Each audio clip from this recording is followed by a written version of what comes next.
Hello, everyone. Welcome to another edition of Paranormal Point of View. We're starting just slightly early tonight, trying out a new format here. Definitely, we're doing YouTube tonight instead of StreamYard, so we'll see how that works out. But hope we have an interesting hour or so conversation among old friends, and hope everyone starts joining in here and. Definitely start leaving your comments for me. And we hope we get them. Was kind of a little experiment tonight. We're trying a little something different, a little something new. And we're going to see how this works out. The StreamYard's getting rather expensive now. So we may have to look at some other different type of stuff to get done, maybe. See, we've got 3 people watching so far. So don't forget to leave your comments now and let me know you're out there. I can hear you breathing, but it's better when you make comments. Let me know. All right, there we go. There's Mike Jones. Come on in, sir. Good to have you here, my brother. And David Lester, my good friend from Virginia. All right, good to have you, David. Yeah, we're gonna do a little something different tonight, and I may be repeating that here for a few minutes. The people that's coming in late, we're gonna do a little something different. We're gonna have a little open forum tonight. Okay. You remember I might have said, "Oh, there's Savage Grammy. How you doing?" Um, I've said before, and I'll say it again. This is your podcast too, and that's what we're gonna be doing tonight. We're just gonna have some interaction going on here. I want to hear some of your thoughts, observations on things, because you all listening to mine. So I'm gonna give you a turn at it for yourself this time, okay? And we'll hear what you got to say, some of your input on it, and absolutely let me have it. Let me know what you're doing. Hey, Roger, good to have you, Roger, and let me know what you think. But I'm only talking about a few things tonight. Definitely, there's there's Millie, and good evening to you, and yeah, I'm gonna be talking about a few things when we get going here. That's kind of been on my mind here lately. Uh, Maybe getting into a little bit since this is my point of view on the paranormal. We might be getting into a little conspiracy territory here in a few minutes, but I've been noticing some things going on here that very well. I'm sure you may have noticed some things too, and that's what we're going to talk about tonight. I noticed some things that just aren't right. Hey, Roger. Uh, I noticed some things that just aren't right, and some weird stuff that's going on in the world, and we're going to talk about a few of those tonight. Uh, See where we get to that. But like I said before, this is your podcast too, so I want your input, I want your observations, comments on what you think, your opinions, whatever the case may be. Hello, Rhonda, and uh, let me know what you think about some of these things as well. Okay.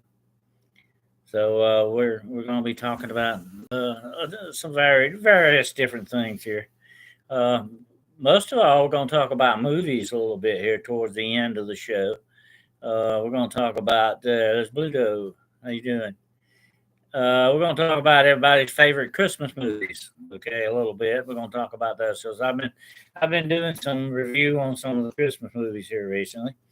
Hey, big chap, and we're talking about the paranormal Christmas movies here. Okay, not just your regular. It's a Wonderful Life and stuff like that. Of course, that's a good one. I'm not putting down on It's a Wonderful Life. It's a classic, definitely. But um, it to me, it's interesting. This time of the year is kind of the spooky time. Mike Jones says, Mr. Carroll, I have a lead on Shadows. Let's see. I'm trying to figure out how to trying to add your comment up so everybody see it, but I'll read it. Miss Carol, I've had a lead on shadows caught on camera, church graveyard, etc. Camera, they're weird about letting me see them. Okay, that's interesting. We'll follow up on that, Mike, and yeah, well, let us know what you do find out. Maybe they will let you see them. Here's the thing about churches, Mike. They shy away from the paranormal, and that always struck me as funny because, I mean, God is supernatural. You don't get much more supernatural than God. Okay, and church and religion and all that mixed in together. And why they shy away, they deny the aspects of the paranormal in our world. It's really bad in their situation to do that. I would not do it. But I've had a lot of flack. I've had a lot of unfavorable feedback from churches over in the past, definitely. And I'm a minister, okay? So there you go. But anyway, uh, well, I don't know about Christ being a vampire hunter, but he definitely was a demon. He was a demonologist, without a doubt. He knew how to take care of them. They were very afraid of him because he was the true Son of God. I found it very interesting that they would even retreat from the shadow of this man. His shadow fell across lower, and they would even get away from the shadow. They didn't even want the shadow of Christ to touch them. He was, he's depicted as being, I hate to say this, kind of wimpy and all that. And although he did have a heart, and he was very empathetic with people, he was also a very strong, brave, spiritual warrior in many aspects. But you never hear that much about that. But I may have to do a show on that sometime, definitely. I've only been to church once in the last 10 years. Well, here's the thing about Roger Blair. The thing about church, uh, church is really religion. Is really just man's answer to God, trying to put God in a box. Hey, I want God to be like this. Put him in our little box, okay? That's what religion is. I don't go along with religion. Jesus was not a religious person. He did go to church. He did teach in the temple. Nothing wrong with that. But he did not favor one religion over another. Matter of fact, he was an enemy of a lot of the religions of that day, if you go back and look at it that way. This lamb, CJ, was also with fire in his eyes. Definitely. He is the lion of the tribe of Judah. And that's the way he will return. He will return a triumphant warrior. He had to be the Lamb of God to accomplish what he needed to do. But he will return as the lion of the tribe of Judah. He will be a big warrior when he returns. Absolutely. But anyway, what I was gonna mention. I've noticed some things, especially in the news, and of course that's the media. You got to be very careful what you watch in the media and what you take in from them. But I've noticed an unusual, very bad trend going on with the media nowadays. A lot of it is subjugated to the point where they are censoring a lot of the imagery that they use. I'm just going to give you one instance about this happening. I saw a picture. I think I saved it somewhere. I don't know. I have to go back and look and see if I can find it. But there, they showed a picture of a guy escaping or running away from a store where he shoplifted. Okay, but here's the interesting thing: they they blurred his face, and I can understand that they probably didn't have permission to use it, but they also blurred his hands, and that was an attempt by them not to let you know what race this person was. Okay, here's the thing about it. And believe me, folks, there's not a racist bone in my body, okay? But let me say this, okay? When you report the news, it's all about supposed to be the truth and the facts. And when you start covering the facts up, that's not good, okay? And they may not have wanted you to know what race this guy was, for the wrong all the wrong reasons, okay?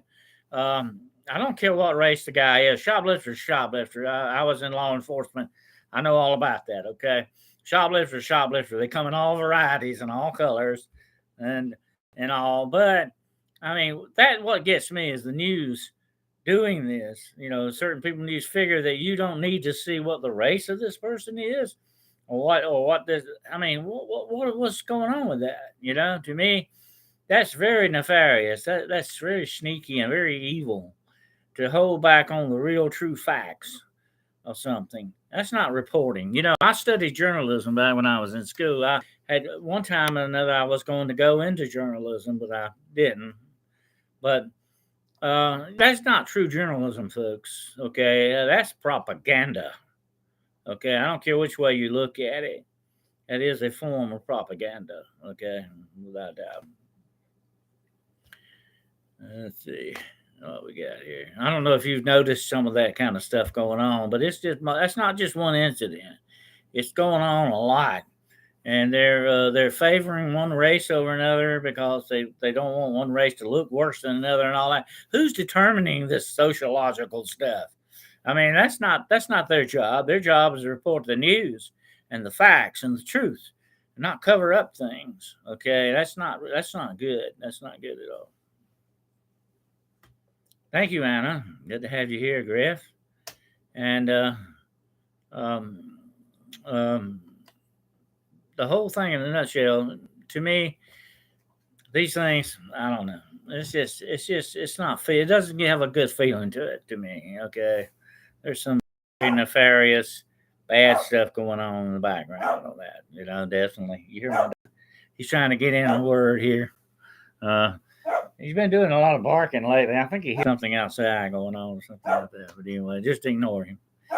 But the whole thing that gets me is this propaganda that they're trying to shove down our throats.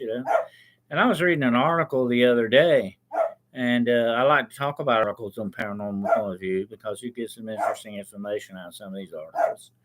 And one article was that they're actually secretly adding uh, a compound to a lot of food. It is actually ground up crickets, bugs. Okay, they're adding this supplement to a lot of foods. And why are they so quiet about that? Why don't they tell you about these up front? Put it on the label and let you know what they're doing. See, they're trying to sneak all this under the table on us, and that's not right. That's not fair. That is not right. That's not above board. And to me, that is a basis to really watch these people, folks. Okay, because they're trying to sell us a bad bill of goods. Okay, whatever the situation is. They pretend to favor others to create animosity between people. That's true, Mike. That's what they're doing. It's all a part of their plan to divide us up and keep us conquered that way. See, and keep us from cooperating with each other. Because once we start cooperating with each other, we're a threat to them. See, that's. All right, Jack, settle down there, boy. He just can't stop. Uh, anyway, we had a discussion earlier, and he's trying to get the last word in here. But as the girl in her gone, hey, girl in her gone. That's a long name. I get it. I get it all in there.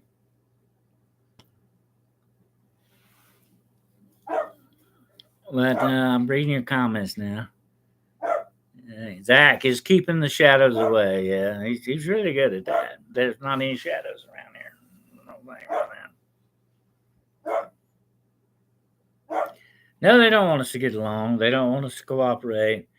Uh, it's just like they're using us for what they want, and if we don't fit the bill, we go against what they want to do.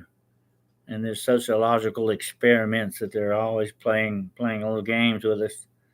Uh, they don't. If we don't go along with it, then we're the enemies. Kind of the tables turn on them. And it's like an old codger once told me. One thing about them tables, boys, some will turn, and that's what happens sometimes. Jojo. So anyway, that's some observation I made on some things here. I'm watching them. Believe me, I'm watching them. And I can't ever stop being an investigative researcher, and that's just part of my makeup now. Okay, and so that's the way that it goes. I had a girlfriend tell me one time. I was with my girlfriend one time. I said, "What is that noise?" She said, "That's just you being an investigator." Uh, so it's kind of become inbred in me now. But I'm watching them, and I'll let you folks know what I find out. Definitely. Yep. But there's a lot of other things like this ground up bug business going on. What's it going to be? Is it going to be Soylent Green next? They're going to start feeding us dead people to eat. You know, I mean, it will come to something like that eventually if we're not careful. And they here's the thing about it: if they can get away with one thing, okay, they think they can get away with a whole lot more. And the more they get away with, the more bolder they become, the stronger they become, the more negative they become. These are very much like demonic forces, for that matter, and that's what's up behind a lot of this stuff, without doubt.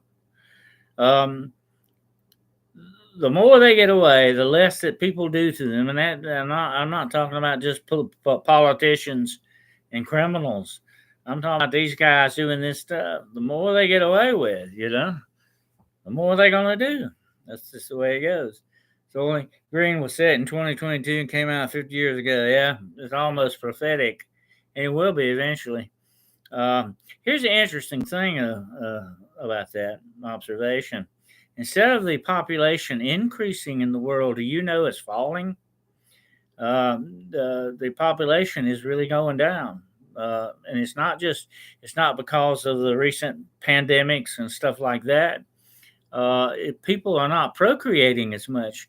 They say that men are becoming less and less virulent in this respect of being able to father children. What happens? Maybe eventually the human race may die out. Elon Musk talks about that a lot. He says it's a very big threat to mankind. People are not having kids, no. And can you blame them? Look at the state of the world that we're in. I can't blame people for that. I would not want to have children in this world, or even try to raise children in this environment. Okay, can you blame them? I can't really. I can see where they're coming from on that. Yeah, absolutely. But anyway, that's a few observations I made. I just thought I was going to get your take on what maybe you thought about that. Reptiles was an open fire. I like that. Okay. Yeah. Yeah.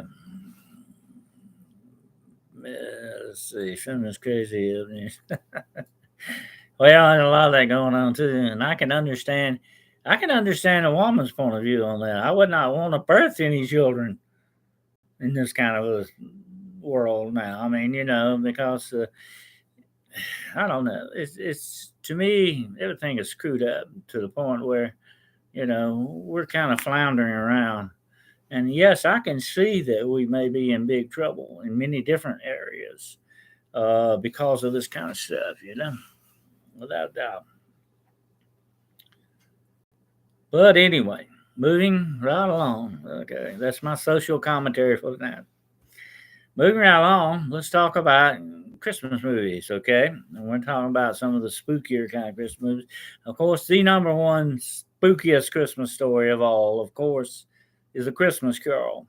I was going to hear back from everybody what they think their favorite Christmas Carol is, okay? Their favorite version of A Christmas Carol. The Christmas Carol is one of the most famous ghost story ever written, by the way. Okay, and that's an interesting aspect of it. And here's one more thing: until Charles Dickens wrote his little ghost story, as he called it, Christmas was dying out. Christmas was on the way out, big time. People were not paying that much attention to Christmas anymore, and he actually saved Christmas. Okay, by writing A Christmas Carol, and everybody they read this story, it became so popular. And he wrote several other little ghost stories after that one. None of them were equal to A Christmas Carol, or Scrooge, as some people call it. The interesting thing about this is that uh, Christmas is a big time for ghost stories. It is one of that part of the time of the year when the veil is thinnest. That's an interesting thing about that.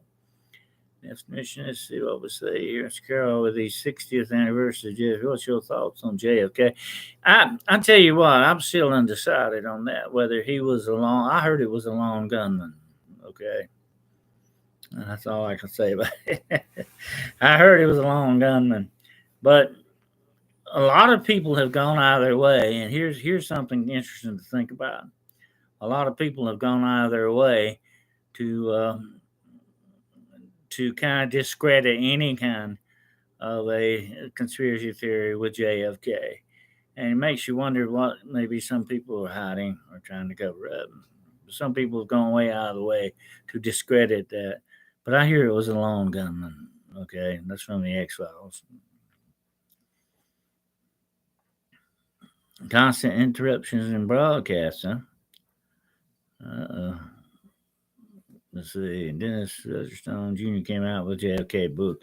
Yeah, I read some of that reviews on it. Haven't actually read the book. I'd like to get a copy of it and check it out. Roger Stone's a strange, kind of interesting individual. But there may be a lot more to that. Here's the interesting thing about it. JFK himself said that, he was on some dangerous ground with some people, but he never elaborated exactly who those people were. A Christmas Horror Story was a pretty good one. Oh, yeah. Okay. Oh, yeah, I remember that one, yeah. Well, how about Silent Night, Deadly Night? Remember that one? That was a real slasher there, definitely. Hey, Em, welcome aboard. So anyway, I've always liked the Christmas Carol. It just wouldn't be Christmas without it. One of my favorite, is the one with George C. Scott. He really nailed it, I think. Very good. And that was a great movie. Got a good cast in it. There are a couple of older ones versions. The one, of course, with Alistair Sim, and the one with Gene Lockhart. That's another one of my two favorite older ones. But that's about it. Of course, the one with Albert Finney, which was a musical, which is very interesting to have a Scrooge musical. It was kind of very, very done very well too. Albert Finney was very good.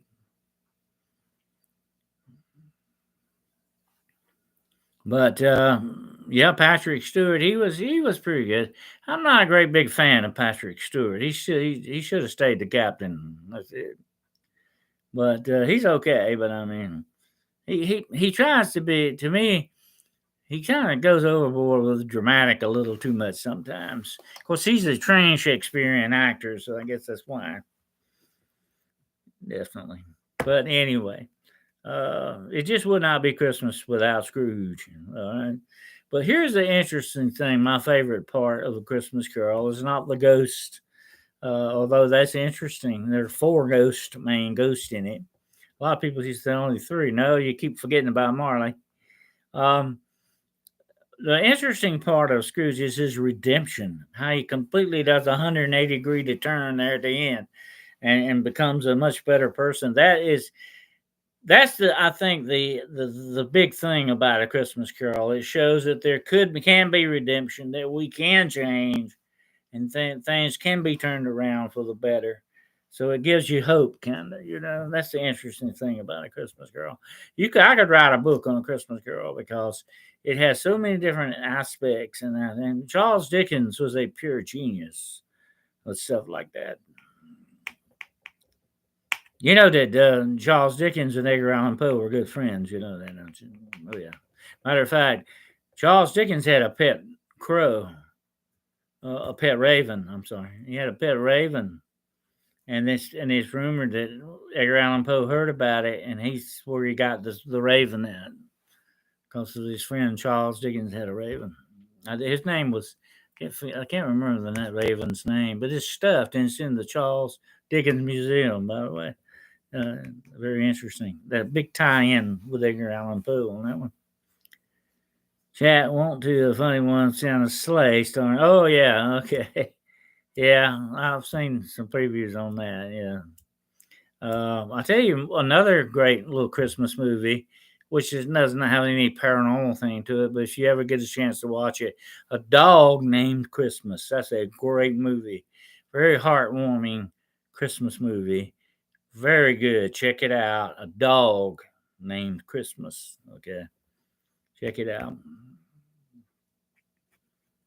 But there are some really good ones out there. I like the one, I can't think of the name of it, Christmas Secret or something like that. The name with it with Richard Thomas, where he actually proves that reindeer can fly.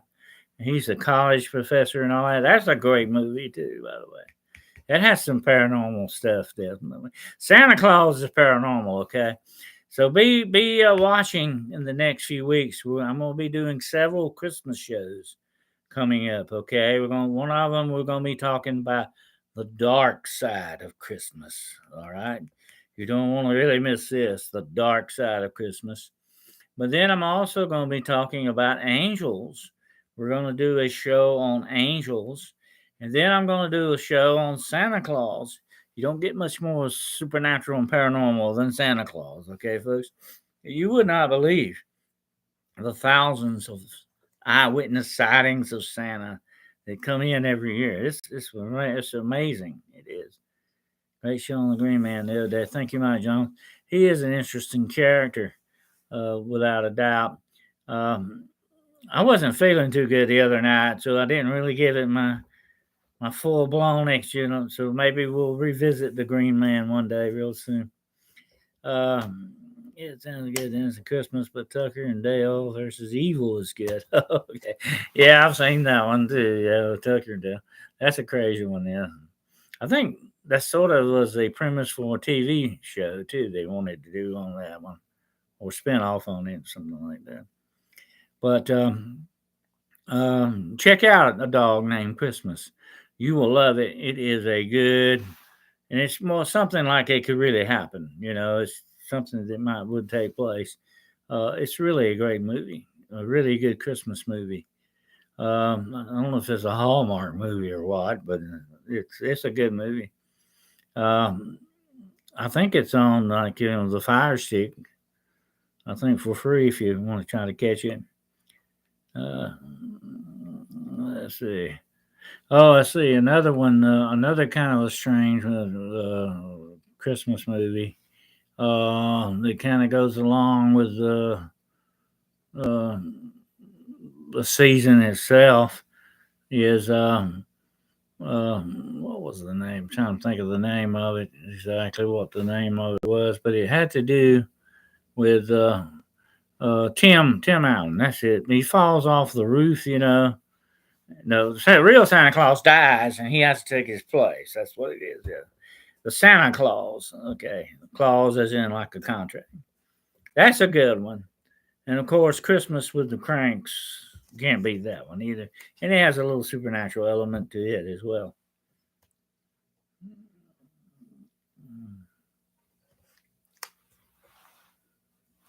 Well, the interesting thing, Michelle, about Santa Claus, okay, he is a Christian saint, okay, but you got to look, and that's what we're going to be talking about on my show about Santa Claus, okay. You got to look past the department store thing, okay, going on here. He has been institutionalized to make money on, okay. But the real Santa Claus is something that we're going to definitely get into. Just wait. This is going to be a great show. The real Santa Claus. Yeah, Tim Allen Santa Claus movie. That was a good one. Yeah, that's a good one. Tim Allen doesn't make bad movies. It's kind of like Kurt Russell. He doesn't make bad movies. And of course, the best Kurt Russell is the Christmas Chronicle. The second one was piece of trash. They really messed it up. They screwed it up. They had a good thing going, but they screwed it up with all those silly stuff. The first one, the Christmas Chronicles, is great. Kurt Russell really nails that one, buddy. I mean, he is really great as Santa Claus. He pulled it off. I have to tip my hat to him. The Christmas Chronicles. Uh, Oh yeah, of course the Griswolds. Can't have Christmas without them. They're out Clark. I like what Clark said to his brother-in-law. Says, "Can I get you anything to drink, Eddie? Can I get you a sandwich? Can I take you out somewhere and leave you for dead?" You know, great, crazy movie. Yeah, I like it when his brother-in-law tells him, "Get you something real nice, Clark, with his own money now. Get yourself something nice." So, Die Hard was always, oh yeah, Die Hard. There's a big debate on Die Hard whether that's true Christmas movie or not. I think it is. That's my opinion. It's got a Christmassy feel to it because it happens at Christmas. Jingle all the way. Oh yeah, that's it. Right on, Big Jump. That's right on. Die Hard. All right, Sapphire, hey, Sapphire, right, come on in the house. Anyway, there's some really good, interesting Christmas movies out there. But like I said, some of them, even like A Christmas Carol, has overtones of the supernatural and darkness to it. That makes it sort of that mystical, magical thing about Christmas. That's what gives it that flavor to me. I like movies that do that. Just like A Wonderful Life. It's very interesting and very wholesome, but yet it has the supernatural intervention of an angel in it. And you can't have Christmas without the supernatural. Put it that way, okay? It kind of icing on the cake. Comedy Hard, Dead Alive. Oh yeah, Peter Jackson. The second movie made in New Zealand is wild. It's on YouTube and great quality. Oh, okay. Well, people might want to check that one out. That's Dead Alive. Yeah, I remember that Dead Alive. Oh yeah, Ann's favorite is A Wonderful Life. Great Jimmy Stewart movie. Okay, if Jimmy Stewart never did anything else in his life, he could have still been very famous with It's a Wonderful Life. And yet, when it was made, it was sort of a mediocre B-type movie. They never thought it was going to go anywhere. But look what happened. That's the way it goes. Miracle on 34th Street, Melissa. Definitely a great movie. There again, supernatural overtones with it as well. Oh, yeah. I hope my video is doing well out there. We're not having any problems or glitches tonight, are we? Um, this is the first time I've actually went live on YouTube itself. I'm not doing StreamYard now. Actually, StreamYard is wanting to charge for the free thing. The free thing is a piece of junk. Now they're wanting to charge for things we used to get for free. So I may have to go permanently to YouTube here. Um, um, let's see, is it better now? Okay, all right. Video's great, no glitches. Okay, all right, good. Just want to hear. I want a little feedback on that while I'm here. But anyway, um, the interesting thing about Christmas movies, like like A Christmas Story, they get a little kid with a BB gun. These were movies they never thought were going to do anything. But that's how can you predict the likability of certain movies? They become a tradition with some people. It's just like It's a Wonderful Life or It's a Christmas Story. There's another one called Christmas Story, actually, that supposedly tells the story of Santa Claus, which is a great movie, but it's made, I think, in Sweden. But it has English subtitles, it has English dubbing on it. But it's a great movie, and it tells the story of Santa Claus from a little boy. He was an orphan boy and all that stuff. Great movie if you ever get a chance to watch it. But it's called A Christmas Story. But it's not the Christmas Story with the Red Rider BB gun guy. Okay. We had nice sustained few days of rain on the East Coast. No flood in the areas, just perfect amount. That's good. We need it here too, where I'm at. We are definitely in a drought, and we need all the rain we can get. Definitely. But I don't know. I asked in a different channel before. What's the best Christmas movie? I always say Home Alone. Oh yeah, Home Alone was good. Now the first one. After that, that's Hollywood. They can make something great, and they still try to make more money off of it. They don't care what they do to do that as well. You're in Australia, and it's also summer. Oh yeah, it's summertime in Australia right now. Yeah, I forgot about that. I wonder where my other Australian friend is tonight. Uh, Aussie Sue. She must be busy.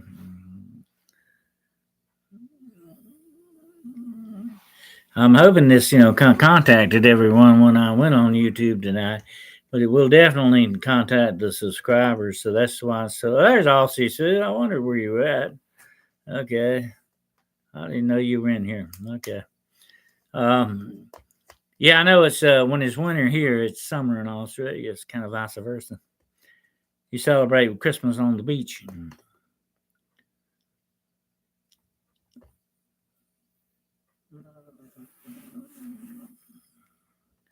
Yeah, Sapphire, just way you have to cut the grass. That's the way it goes. That's what I've always said about grass. We fight it and fight it our whole lives. It ends up winning in the end and covers our graves. Grass wins in the end.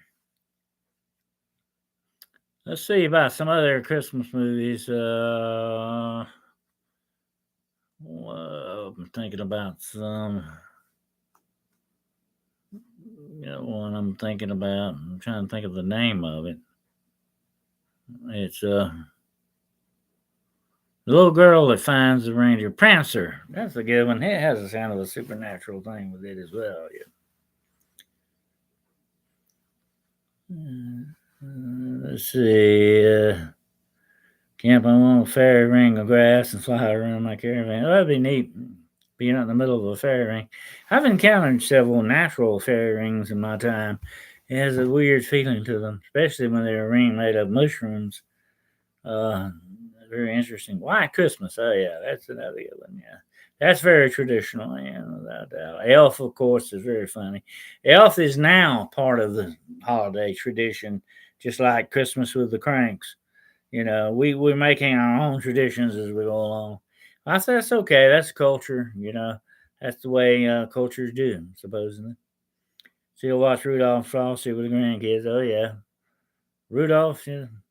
Um, my favorite part is the was the abominable snowman. He's my favorite guy, and I got a thing on my Facebook now that says it's got Yukon Jake, Yukon Cornelius, and the abominable snowman, and it says Bumbles bounce. Okay, always remember Bumbles bounce.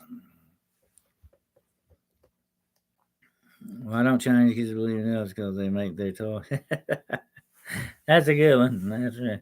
I got I got a good joke about Biden, but I can't tell it on here. Even off every Christmas I had sunburnt nose. Oh, okay, there you go. We can find Aussie Sue. She's glowed in the dark. That nose glowing away. But I might have to tell that joke at the end of the show here. It's a real funny one. Scott, it's a joke about Donald Trump, uh, President Biden, and Taylor Swift, and an 8-year-old school kid. Okay, I might have to tell that later. But yeah, Christmas is a kind of a haunting time of the year, and not along with the ghost stories and Santa Claus. It is a magic unto itself. It has a magical, mystical feel to it. That's the interesting thing about Christmas. And and you got to look at it this way, the most supernatural event that ever took place in mankind is what we commemorate on Christmas. It was the most supernatural night that had ever been, the night that Christ was born. It's a very big, big, big supernatural event we're talking about, folks. And I will be talking about that on a future show on the Christmas shows, okay? We're going to get into that. I'm looking forward to the Christmas shows coming up. And after this week, now this coming Wednesday, we're going vampire hunting again, okay? I'm going to be doing vampire spirits. You don't want to miss this one. This is going to be wild. you're going to find out some stuff about vampires you never knew, okay? And I've been doing some deep research on this, okay? But don't want to miss Hunting the Shadows Wednesday night, okay? Vampire spirits. But after that, I'm going to turn for the whole month of December to Christmas shows, okay? So be watching and waiting for them. And I will definitely have a show on angels. We're going to do one on Santa Claus. We're going to do one on the original first Christmas and the dark side of Christmas. You will not believe how many paganistic things are tied into the dark side of Christmas. We'll be talking about that. Matter of fact, I did a radio show on the dark side of Christmas many years ago. It was very popular. But then for the last thing, I'm going to do and I don't know, I may have to talk to my friend Grizzly Chris about doing this on demonology today. But I'm going to do a very favorite Christmas story. I'm going to tell a Christmas story on one of these shows. Okay, so be watching for that. And it is a very you don't want to miss this Christmas story. Okay, very famous Christmas story, and I'm going to be telling it. Bought all the blue presents at a cheapy $2 store, and I walked the grill aisles and got all the cheapy pink ones. Oh, okay. You've been shopping again, huh? Bachelors and fine cruising van life, but also, oh, you live in a van, do you? I've always wanted to kind of caravan in a van, have a nice van and go park in different places, see the country that way, be neat.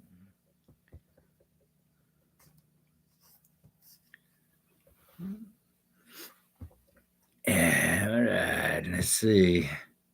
So anyway, check out A Dog Named Christmas. You will be glad you watched that. It is a great movie. If you have never seen it, check it out. It is a very heartwarming, great story. Christmas.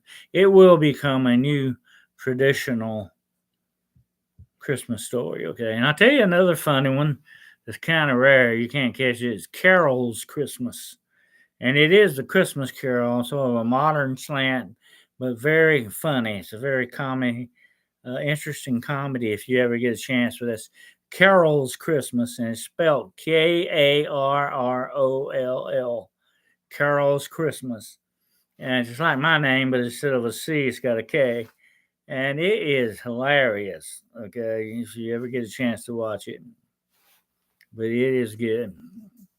But it's more of a modern, very comic slant, although it has some heartwarming elements with it too. But it's very funny. Very good, very well done.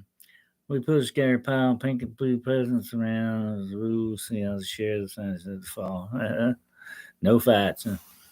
The kids are always going to fight over presents. Yeah. Sorry, too wholesome for the holiday horror channel. Anyway, that's my thing on Christmas movies. So I just wanted to recommend a few of those, and maybe you check out some. If you run across a good horror Christmas thing going on, you can let us know about it, okay? And we'll check it out. Oh yeah, the Polar Express, The Nightmare Before Christmas. Those are two great ones there, Melissa. Definitely. There are rumors that we're going to do a sequel to the Polar Express, but they say it's just rumors. I don't know if they'll ever do it because with with AI and CGI now, they can do it, but it costs a lot of money to do a full length AI CGI type movie like that. So you got to have some big Hollywood backing for it. In Hollywood, that's what it's all about, the almighty dollar, without doubt.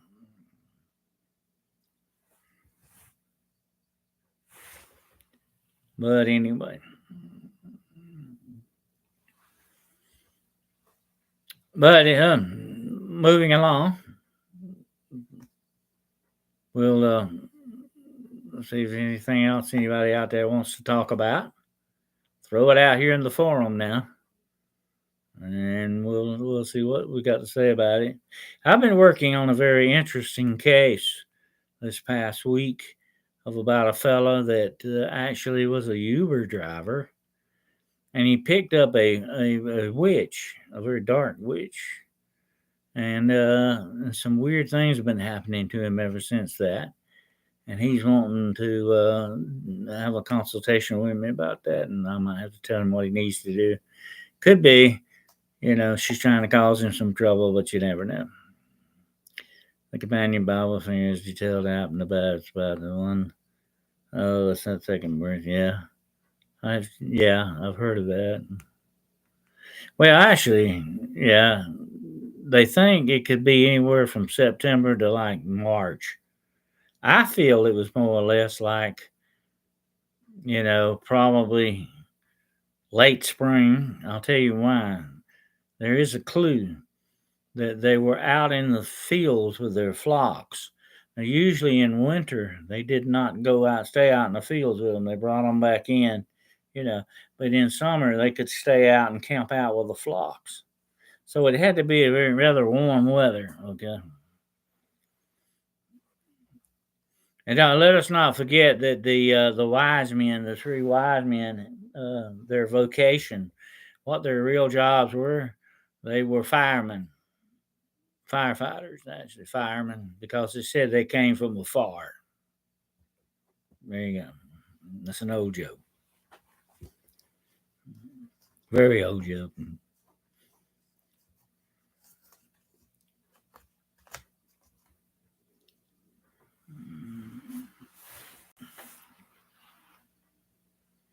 I think the one of the most interesting aspects of the Christmas story are the wise men, the three wise men. They say three. They could have been more than that. We don't know what they say, and their names are supposed to be traditional, but they're not mentioned in the Bible. But they're very interesting guys because they were following a star. Like I said, that was the most supernatural event in mankind's history. Okay, and it needs to be studied. It needs to be talked about. It needs to be, investigated more. That what happened that night, the interesting aspects of it all is amazing, mind-boggling. He preached at certain times of work. John the Baptist dads the horses they lead. Yeah. You know that John the Baptist and Jesus were first cousins, by the way. Um, and they knew each other before they were born. That's another interesting aspect. All of this is the hand of fate. That's the interesting thing about it. And um, that's why I've been wanting to get with this author, and I haven't set it up with him yet. We had one time, but he disappeared. I don't have to. But I want to talk to him about his paranormal experience. His book is called Strange Fate, and it is one of the strangest paranormal stories. And believe me, take it from me, it is one of the strangest. And I definitely want to talk some more about that. Hopefully, in the future, we can get him. Why do angels have halos? Is Kronos sun god imagery? No, basically the halo is a invention of medieval painters, Sapphire Elf, to designate their holiness. If you see all these holy figures, they have a halo. A lot of people say that it is also a sign of the aura that's around people, psychic aura and I have actually seen that with certain people with my own eyes. I've seen an aura around them, and it could be something like that. It could be related to that, and that's got started. But it was really more or less a designation by Leonardo da Vinci and Raphael and all the other medieval artists and painters to kind of let you know that you were looking at a holy being in that respect. Oh, hey, Crystal. Glad to have you, stranger. Glad to have you back in the fold here. Uh, but yeah, there's a lot of interesting things that we get hung up on with the medieval religious imagery. Um, there's even supposedly some UFOs depicted in those paintings. Some interesting stuff going on. My favorite one, of course, is the Last Supper. There's so much imagery in that with Peter was asking, "Is it me?" and John sitting there with him, and also Judas knocking over the salt shaker. A lot of imagery in that. Definitely, you could do a very detailed study on that painting alone. But they were all the painters then. They would say, "Well, it's not enough that I depict something. I had to jazz it up with a little something in there." You know, they discovered they were cleaning a painting, a very well known painting, the other day, and it was like it's the painting of a very famous priest who was dying. He was on his deathbed, and in the shadows, they didn't know this was the image was there until they cleaned it up. But in the shadows, there's a demonic face watching from out the shadows. Um, that's very interesting. They had a lot of this imagery in there for that reason. I think it was more, sometimes mostly entertainment purposes, to give you something to look at, because it gave more depth to the painting. You know, I love a painting or a picture that the more you look, the more you see. And that's what they were trying to do, I think, a lot of instances with that. But a lot of people say they had the secret codes and they were trying to pass a secret message. I don't go too much along with some of that. That's a little bit too, some of it's just kind of stretching. You know, you can stretch things too far like a rubber band. Eventually they're going to snap on you. But you stretch things too far and it loses its credibility very quickly. In small plates, they look like UFOs, but those paintings are enormous in real life. And if you look at them, a little ring of cherubims holding hands is clearly religious. Oh yeah, you know, a lot of it's very religious imagery for that. And by the way, cherubims do not look like that. Okay, when I do the story show on angels, we're going to talk about angels and what they really look like. They don't look like what you think they look like. Okay. Um, yeah, okay. Well, art history is very interesting. I love art, Sapphire. I've always loved every kind of art. I enjoy it. Uh, I'm not that big on abstract art. I like the old masters. Yeah. Yeah, the winged serpent. Yeah. But you know, uh, what Dan Brown made a lot of money on that, you know, the Da Vinci Code and all that bunch of junk. But you know, anybody could sit down if you took a mind to it and make a conspiracy theory out of anything. Okay, if you build on it, and all that. I mean, you can build whole worlds. Look at Harry Potter. Okay, J.K. Rowling built a whole world of wizards and witches and all this other stuff. Uh, you can do that if you have enough imagination. You know, it does not make it true. You know, that does not make it actual fact. Hey, Philip, new puppy is a lot of work. Got another mouth to feed in the house. Oh, yeah. It's on exhibit. The old Dutch masters. It's amazing. Oh, yeah, I love the Dutch masters. Yeah, some of them are my favorites, definitely. I like the Night Watch. That's one of my favorites. And they cleaned it up the other day. You can see all kind of new stuff in it. I mean, it's amazing. People in shadow, people face to face. Oh yeah, most of the time not all every time now. You know, I don't like to paint things with a broad brush. Speaking of paintings, I don't like to paint things with a broad brush. Most of the time, the shadow people are associated with the demonic. There are other instances where you can talk about something different, but most of the time, that's a manifestation of the demonic. That's the way they manifest. And I think that's part of their manifestation of them going from spiritual to a physical realm. It's interesting when you think about it. I've been pondering my own encounters with shadow people overhead too, and I think they figured out why they happened to me at the time. Yeah, a lot of these things work all sapphire up your emotional output at that time, especially when you're young.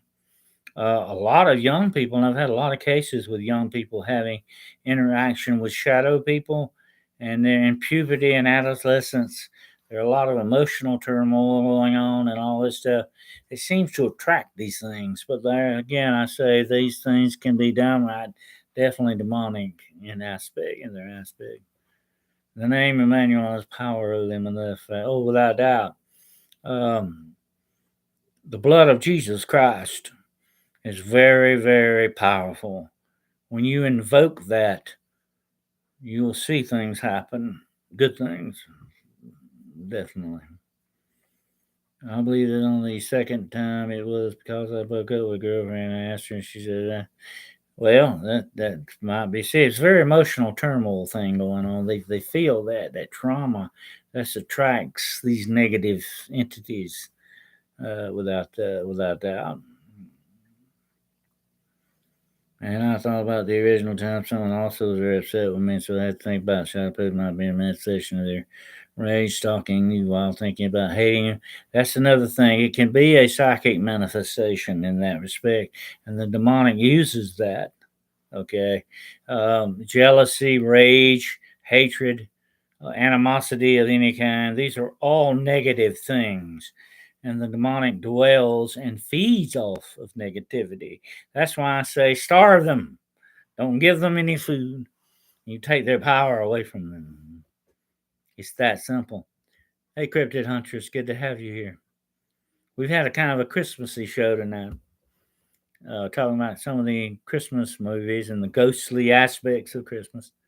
Well, we're going to definitely be getting into that in the next few shows that we have, and I'm looking forward to it because we're going to get deep into some really interesting realms of the Christmas season. It speaks to that. Oh yeah, oh yeah. Without a doubt, negativity attracts negativity like iron fillings to a magnet. The way it goes. So that's why we must try to keep an attitude of positivity, of goodness and faithfulness in our minds. Think about good things, dwell on good things, bring this stuff into us so that it will repel these negative things around us. Uh, the more truth and light that you have in you, the more impervious you are to darkness and lies. Derek Galvez, I saw a demon on Monday. One of the truths you could see it on the lady and it was almost manifest itself for all to see. That those people are very heavily ridden by demons, Derek. They have attachments. Very bad. It's a monkey on your back, and it's not a monkey, though, it's a demon. That's worse. I'd rather have a monkey. At least you could do something with the monkey. Uh, but yeah, there's a lot of people walking around with these attachments. I got a film if I could find it. I'll put it on here and show it to you. Well, this lady actually walks out and smacks this other woman. I don't know what there was an altercation was about, but she really belts this woman, and you see something fly off of this woman, but it's not a piece of clothing, it's not teeth or anything. It's some kind of a thing on her, or something like I can only say a spiritual attachment. It actually gets knocked off of this woman momentarily. You can actually see it in this film. It's amazing. Uh, these things are very real. These attachments and are very dangerous and deadly if you don't address them correctly.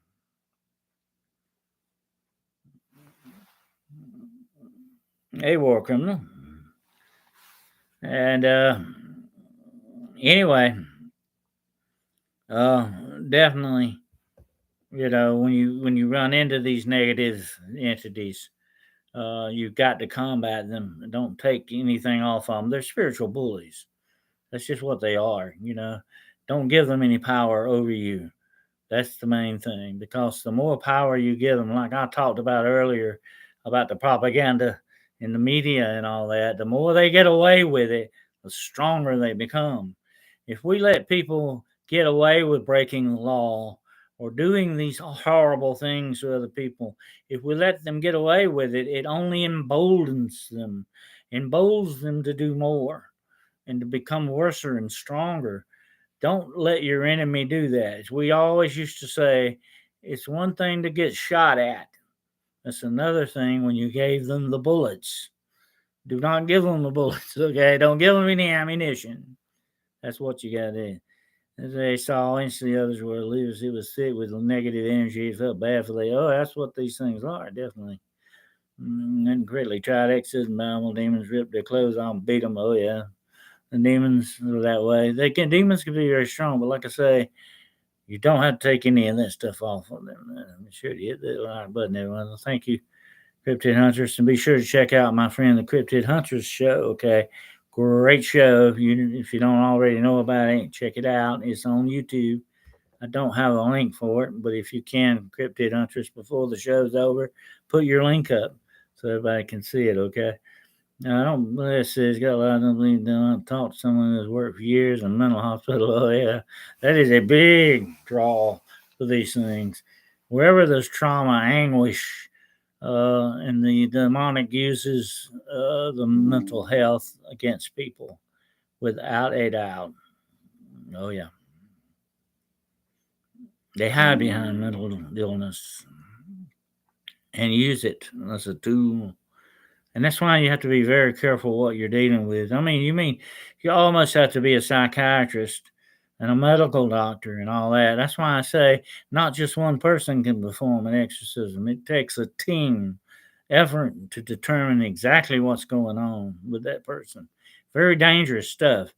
You don't fool around, you don't play around with something like that. That's why the Catholic Church is so it's a bureaucracy, by the way, but it takes it so long to act because it has to get all those players into the circumstances on that to figure out an exorcism is not over in a couple of hours.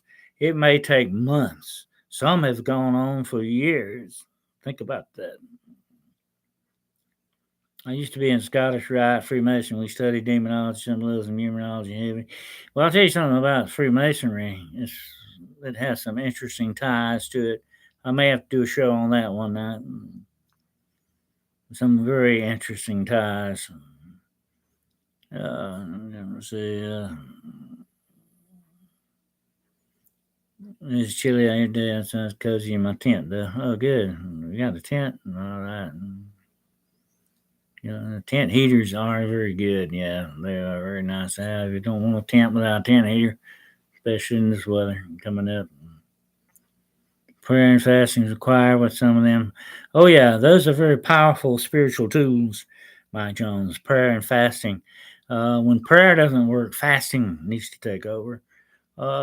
Fasting puts you in a spiritual state that makes you stronger, more faithful, more full of faith and all that. Fasting is not talked about near enough as it should be because it puts you in the true connection with God the way you need to be. Why it's a very powerful spiritual aspect of spiritual warfare. Large carrying canvas annex off of my old grid there. The sky cleaners in. Oh, okay. Well, but anyway, I won't get into demonology too deep tonight, but definitely it is a fascinating subject. I've had people ask me before, Dennis, why don't you write a book about demonology? Which I am. I'm in the process of writing one, but I say, where should I begin? It would take books. It would take a small library to cover this subject adequately, and then you wouldn't get it all. Okay, it is a deep, deep thing. But church, that's why churches seem to shy away from the demonology thing. They're scared of it. They don't understand it. A lot of times when you tell them that you study demonology, they think you raise demons and that you try to get demons. That's medieval demonology, folks. That's a whole different ball game than the modern day demonology. Uh, the modern day demonology, and as a parapsychologist, I find it very interesting too, of how it affects the thinking of the human mind and emotions and everything else, because that's how demonology shows us you can be affected by these forces. Uh, that's the interesting thing about it. Yeah, it would take a series of books. Definitely, Mike Jones. I would never live long enough to write all of them. I don't think. Uh, I've written several books, yeah, that I have out, but I'm working on 3 books simultaneously. Don't ever do that, okay? From now on, I'm never gonna do that again. I take one at a time. But I have 3 books that I've been working on. One is called Demonology. One's about demonology. It's called The Demon Factor. Beyond the Edge of Supernatural Darkness. Okay, that's the one I've been working on quite a while now because it's very deep book, very deep spiritual thing here. The other book I'm writing is called Things of Nightmare. The doorways are open, which is going to be a whole thing on paranormal and all that. And then I'm working on a third book, which is going to be hopefully some of my most interesting cases and stuff. I haven't got a title for it yet, but I've started preliminary work on that. But the one I've got the closest to being done is the Demon Factor, and I'm still working on the Things of Nightmare to get it where it needs to be. But it's a lot of work to write a book if you want to do it the correct way. Yeah, IA can help you, but it's kind of a cheat on that, Mike. I don't like AI for the fact it takes the creative process away from you, and your talent and all that. It just doesn't feel good to me. Oh, you're quite welcome, War Criminal. I try to pass the knowledge I have along to others. To me, it's all very important that you not hold on to knowledge. And I see that happening a lot in the paranormal and the cryptid fields as well. And there seems to be an animosity between the cryptid people and the paranormal people a lot of times. I don't that shouldn't be that way. We should all be trying to cooperate with all the knowledge because a lot of this stuff is connected. Okay, whether you believe it or not, you will find out in the end that old Dennis here is right. It is connected in many aspects of it. And that's why we need to look at it all of it, not just zero in on one thing. We need to take it all in and try to understand it in that respect. Uh, and when we have that animosity towards other groups and other people, that's a bunch of cryptids over there. We don't want to fool with them, or that's a bunch of ghost hunters over here. We don't want to mess with. When you get that animosity going on, you lose that transference of knowledge, and that's not good because all knowledge, no matter what it is, should be shared. That knowledge needs to be shared so that we can understand these things better. But you have that going on a lot in the paranormal field. You have that animosity, that competitiveness. That's what I've talked about before with all this ego junk going on and all these things. We don't need that. That's just one thing we don't need, in these fields. Uh, yes, Air Force in Afghanistan was after I was out. Okay, well, yes. Thank you for your service, Derek. We appreciate that, sir. And a lot of weird stuff going on in Afghanistan, definitely. And I had a friend who served in Afghanistan, who was wounded and got a Purple Heart there. There's a lot of and of course, Iraq. You're getting into some very, very old places, a lot of ancient history. And wherever you have that, you definitely have paranormal stuff going on, without a doubt. Yeah, closed off thinking we don't need that. Definitely. And if we can't cooperate and get along with each other and try to do what we need to do, we're really our own worst enemies, and we don't need to do that.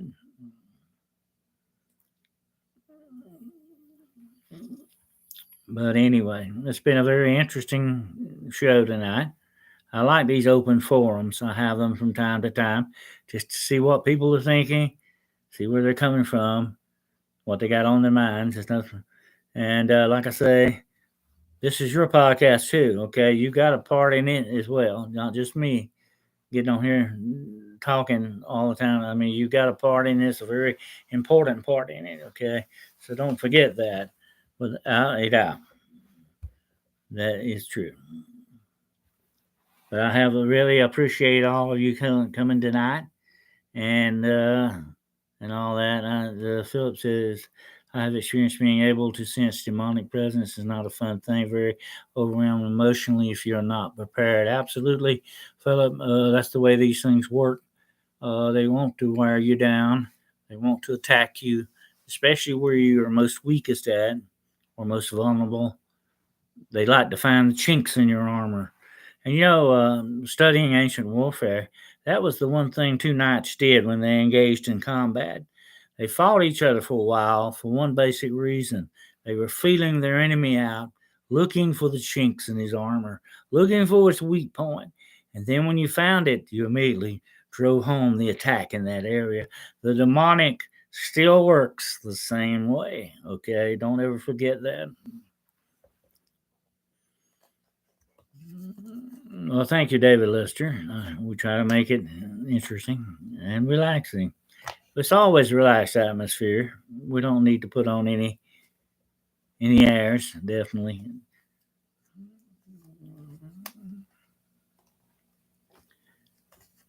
Big chat, well, you're most welcome there. Well, yeah, hope you had a good Thanksgiving. Okay, thank you, Aussie. And yeah, it was good. Ate too much. There you go. That happens. I guess you would want me to tell my joke here at the end of the show. It's a pretty good little joke. Um, it's not that bad, but it's kind of bad on one certain guy. But anyway, the joke goes this way, okay? Uh, Trump, Taylor Swift, Biden, and an 8-year-old school kid were on an airplane. And the airplane got in trouble, okay? And there were only 3 parachutes on the airplane. So the airplane got in trouble. So Taylor Swift stands up and says, "I'm the greatest country music star and songwriter that ever lived. I need to live." So she grabs a parachute, jumps out. Well, Joe Biden stands up and says, "Well, I'm the smartest president that there ever was. So I need to live and continue with the country the way it is." So he said he grabs the bag and jumps out. So Trump says to the 8-year-old boy, he says, "Well, there's only one parachute left, son. I've had a full life, so why don't you take it, save yourself, and jump out?" And the guy says, "Nah." The kid says, "Don't worry about it, Mr. Trump." Said, "There's still 2 parachutes left. The smartest president in the world grabbed my book bag." So there's your joke. Okay. I thought it was cute. But anyway. Well, all right. Thank you so much for listening, folks. And on that note, I'm going to head on out and um, get ready for my next show next Wednesday at 9 o'clock Eastern Standard Time. We're going to go vampire hunting again. Okay, one of my favorite pastimes. Vampire hunting. We're going after vampire spirits this time. And like I said, I'm going to tell you some things you never knew about vampires. Okay, this is going to be a very deep, interesting study on the real vampires in our universe. Okay, so you don't want to miss this vampire spirits. Okay, so that'll be if the Lord willing and the creeks don't rise. That'll be next Wednesday night at 9 o'clock. I look to see you all there then. And I really appreciate you showing up tonight and giving me your feedback. It's been a very interesting show. It's been over an hour, and it's the first time we've ever done this on YouTube. Okay, so we may do it on YouTube from now on. I don't know. It doesn't have a lot of the whistles and bangs and all that on it, but we can make it. We can make it work. Okay, definitely. We'll have to see how StreamYard goes with that. But anyway, I appreciate you showing up tonight, and I hope you all have a good evening, or what's left of it, and that we will get together again very soon. Until then, it's all in your point of view, especially if it's a paranormal point of view. Okay? So take care until we get together again. I will say ciao, buongiorno, and arrivederci.